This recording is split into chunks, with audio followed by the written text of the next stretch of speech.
The Northern Ireland Bureau Business Breakfast meeting was held at the Willard Intercontinental Hotel.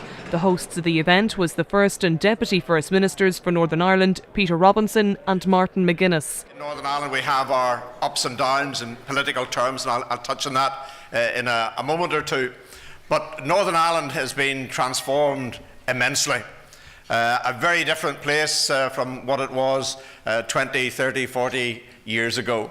A new mood and a determination never to go back to the bad old days of the past. And while Martin and I come from very different backgrounds, and we have different outlooks on many political matters, and we will have differences.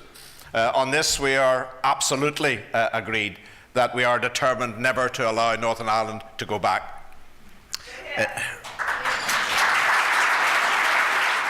Well, these events are critically important. It's a tremendous opportunity for politicians from the island of Ireland to engage with the Irish American diaspora, and the amount of support that we've received from the people who turn up at these functions and also from our visit to the West Coast has brought very important foreign direct investment to the north. I'm always somebody that looks at the situation in the northwest as a holistic one.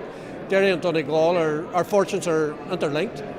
In terms of how we develop tourism, for example, on the island of Ireland, it's very important through Tourism Ireland that we do it as a single entity to an international audience, because whenever people come to our shores, we want people to travel into the north and see the hidden gems that we have, such as the walled city of Derry, the lakes of Fermanagh, the glens of North Antrim. Well, I have an Irish great-grandfather, so that makes me certainly as Irish as some of the congressmen who are at the speaker's lunch today. But it's a great opportunity to celebrate Irish culture. It's great that the leadership of the most powerful nation on earth still has this really strong focus on the whole of the island of Ireland. It's very welcome.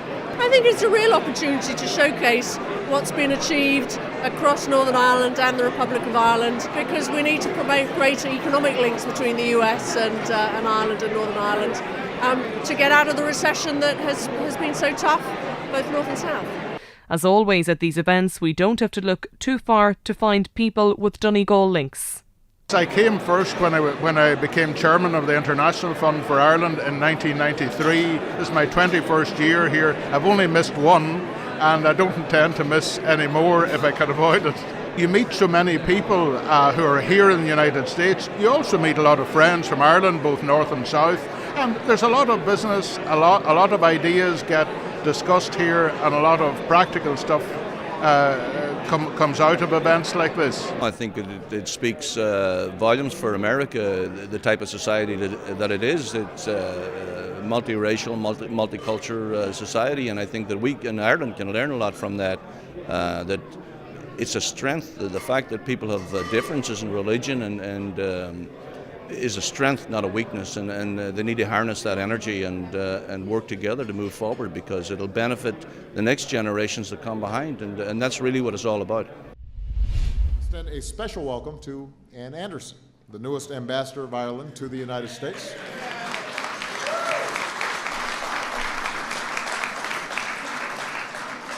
Anne is the first woman to hold this esteemed position, which means that, they might finally get it right. On the occasion of the visit of An Taoiseach and Kenny, Anne Anderson, the Ambassador of Ireland, hosted a special reception at the Fairmont Hotel in Washington, D.C., where several hundred Irish and Americans gathered together to celebrate their Irish heritage and culture. Irish people at home in Ireland have come to recognize this friendship, and it has really bound the two countries together. That it's great that so many people came from Ireland and helped to build America. Last year I received my certificate of Irish heritage, and I didn't know that they'd gone back to 1850 something to prove it. But the fact is I had more recent heritage from the north. So I've got both. So my grandmother's from Antrim, my other side of the family are Donegal, from the Shields, the Conroys, the Quinlans. I'm emotionally connected, I think it's fair to say. And I worked for Tip O'Neill for all those years as his guy. I'm very much a believer in Good Friday and people getting along with each other. I was up there in Northern Ireland in Belfast for the for the agreement, and my heart's in it. I just thought when I was a really young kid that being Irish was the coolest thing in the world, because it just was, you know. What I love about this is the way everybody celebrates the cultural, literary heritage of Ireland, as well as sort of the incredible Irish diaspora that we celebrate here in the U.S. And I love hearing the Irish take on the need for immigration reform in this country, which I think is a really important message. It's been a fascinating trip. We've enjoyed very much the hospitality, both of the American administration and indeed the Irish administration. So I think there's been a good spirit about it, and I hope that augurs well for the future.